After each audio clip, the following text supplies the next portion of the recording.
O Criciúma entrou em campo querendo afastar um mau momento e acabar com o jejum de vitórias que já durava 4 rodadas. Talvez por isso o time comandado por Cláudio Tencati entrou um pouco nervoso.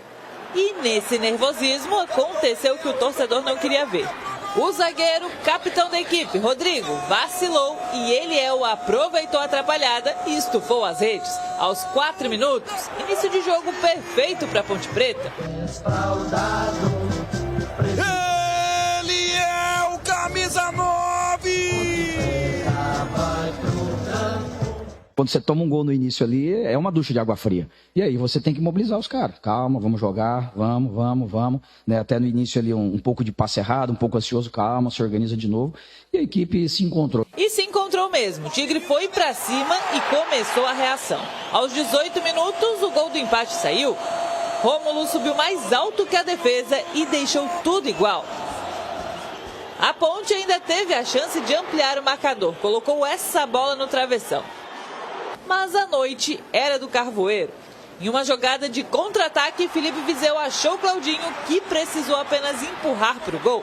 O bandeirinha até marcou impedimento, mas o VAR entrou em ação, viu que a posição dos dois era legal e confirmou virada do Criciúma, ainda no primeiro tempo. Na segunda etapa, o Tigre administrou a vantagem, até tentou balançar as redes mais uma vez. Viu a Ponte querendo empate, mas o resultado no Heriberto Wilson não mudou. Criciúma 2, Ponte Preta 1. O Tigre voltou a vencer na Série B e voltou ao G4. Alguns detalhes estão claros desde o início da competição, né? A gente precisa competir mais, a gente precisa ser mais intenso, a gente precisa jogar futebol, né? A gente precisa criar um pouco mais o jogo, pensar um pouco mais o jogo. Então, a gente vai trabalhar bastante isso, principalmente na próxima semana, que tem uma semana cheia. Eu acho que quem não tem 30 pontos ainda, todo mundo está pensando nessa situação, né? Não tem dúvida que a gente pensa em chegar aos 45 o mais rápido possível, mas vai ser sofrido até o final, a gente sabe, e a gente está pronto para lutar. Garotinho Eliel, zagueiro vacilou, ele tomou, dominou, partiu e bateu firme. Roger Williams na narração.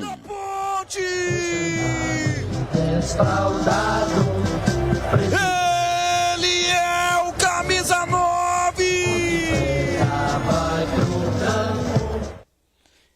Eliel, camisa 9, marcou, fez 1-0 para o time da Macaca. Comecinho do jogo, né? 3 minutos.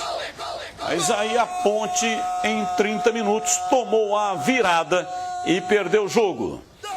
Vamos lá, CHI Gleger, vocês estiveram na transmissão com o Roger Williams. E o que você achou do jogo em Gleger? Ô Batista, olha, a Ponte, na minha opinião, ontem demonstrou assim, muito erros de posicionamento. Né? Você vê que faz o gol aí num erro da defesa do Criciúma, né? Do zagueirão ali, ó, acabou, é Rodrigo, né? O zagueiro, acabou errando. E aí a Ponte não conseguiu controlar o jogo, porque dava muito espaço. Aceitou demais a pressão do Criciúma, né? E aliás, você vai jogar lá em Criciúma, o campo lotado desse jeito aí, o que você vai esperar do time adversário? Pressão total. E na minha opinião a Ponte não se preparou para isso. Então o primeiro tempo deu muito espaço, né? As linhas estavam espaçadas demais, não era um time agrupado. E aí o Criciúma criou, conseguiu virar a partida ainda no primeiro tempo. No segundo tempo o Pintado fez algumas mudanças que conseguiram levar a Ponte para cima do Criciúma, mas você vê, praticamente nós não vimos nenhuma defesa do goleiro Gustavo, né, nenhuma chegada, pudesse falar. Teve um lance lá do Paulo Baia, que estava na entrada, teve um chute do Mailton também de fora da área, que exigiu uma boa defesa do goleiro, mas só ficou nisso. Então a Ponte, ela esboçou uma reação, mas esbarrou também na organização, e o Tencati estava dizendo isso, né? Ó, calma, vamos se organizar, tomou o gol, se organiza novamente, foi o que fez. Criciúma realmente é um time muito organizado, né? E jogando dentro de casa é muito forte. Agora, eu achei, né, que até mesmo depois do gol, que a Ponte ainda não achou um posicionamento correto, as linhas espaçadas, repito, e aí deu espaço para o time do Criciúma, que pressionou, bola parada, não pode tomar um gol desse, né? Olha aí, ó. Sozinho, cara, né? O Matheus fora de posicionamento. Então, até mesmo na bola parada, a Ponte pecou no posicionamento, CH. Eu fui iludido pela Ponte ontem, né? Em 4 minutos você fazia 1-0, eu falei, hoje vai, né? Hoje o bicho vai pegar. Lê do engano. O time foi um arremedo de organização no primeiro tempo. A Ponte jogou com 10 no primeiro tempo, né? Com todo o respeito ao talento, ao jogador, ao ser humano, mas o Elvis não tem condição de competir uma partida de futebol profissional. Ou ele entra em forma minimamente para, pelo menos, né? O jogador não encostar nele, ele cair, não conseguir jogar, ou melhor deixar fora. Até para preservar o jogador, o ser humano e o cara que a gente sabe que ele é. Não tem condição.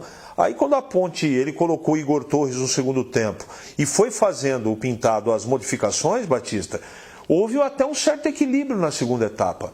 Não é? Por isso que o Pintado até acabou ressaltando, você vê a falha de marcação, né, dessa cabeçada do Matheus Silva, né, que ficou olhando o cara cabecear para dentro do gol da Ponte, na cobrança de escanteio. Então, aconteceu muito problema no jogo. Problema na lateral esquerda gigantesco. Filipinho e Arthur não deram conta. Foi por esse setor esquerdo de defesa da Ponte que o Criciúma mais incomodou. Não teve jeito. Depois que colocou o Amaralzinho, aí ganhou na frente, ganhou na marcação, mas o jogo tinha uma outra característica no momento das mexidas, né? Lembradas pelo Gleger, é a verdade. O Criciúma não tinha a energia que tinha no primeiro tempo. Então não deu mais tempo de poder empatar o jogo. E não dá para dizer que houve qualquer tipo de injustiça no placar, porque a Ponte não apresentou, não chegou, não incomodou o Criciúma. Teve um lance ou outro, mas não dá para dizer qualquer tipo de coisa que não seja a vitória merecida do time da casa. A Ponte precisa melhorar muito, o sinal de alerta está aberto, está aceso, e é bom que consiga essa reação contra o Chapecoense no final de semana, a Chapecoense. Porque senão já está incomodando, né? Você destacou aí, é verdade. Estava a 5 pontos do Z4, agora está 4. É bom abrir o olho e ganhar o próximo jogo, que a gente sabe que vai ser pedreira também. E não é porque todo jogo é pedreira, porque a gente não sabe que tipo de jogo a Ponte vai apresentar. Se vai apresentar um jogo que eu gostei da primeira parte do jogo contra o Vitória, ou essa apresentação triste que a Ponte teve ontem contra o Criciúma. Lamentável. E o Criciúma, para mim, mereceu o resultado. Só não fez no primeiro tempo o terceiro gol por pequenos detalhes. O Pintado optou em colocar o Ramon Carvalho. Ele tinha algumas opções, né? Na verdade, 3 opções para escalar esse meio-campo com a ausência do Matheus Jesus. Ele tinha o próprio Ramon Carvalho. Ele tinha o Samuel Andrade. Eu até achei que ele ia colocar o Samuel Andrade, porque ele elogiou demais o Samuel Andrade na entrevista coletiva depois do empate com o Vitória. E ele tinha também uma outra opção, ele tinha o Amaral também, né? Mas ele tinha uma outra opção, que era não colocar um terceiro volante. Ele já tinha Felipinho e Leonaldi, e colocar o Paulo Baia. O time ficaria mais ofensivo, com 3 atacantes. Mas aí ele optou pelo Ramon Carvalho. Aliás, com relação ao Matheus Jesus, ontem informamos na transmissão da Rádio Bandeirantes, informação do portal carlosbatista.com.br. Matheus Jesus aceitou uma proposta do Japão. Os direitos pertencem ao Corinthians. E o Corinthians comunicou, portanto, à Ponte de que o Matheus Jesus não vai continuar. Ele estava suspenso, tomou o cartão vermelho na última partida contra o Vitória. Aí está a matéria do portal carlosbatista.com.br. Não jogou ontem por causa da suspensão automática, mas não jogará mais pela Ponte Preta. Está fora. Ele que vai jogar agora pelo futebol japonês, e a Ponte não tinha o que fazer. Ela tinha até a cláusula, a opção de comprar o jogador, comprar os direitos.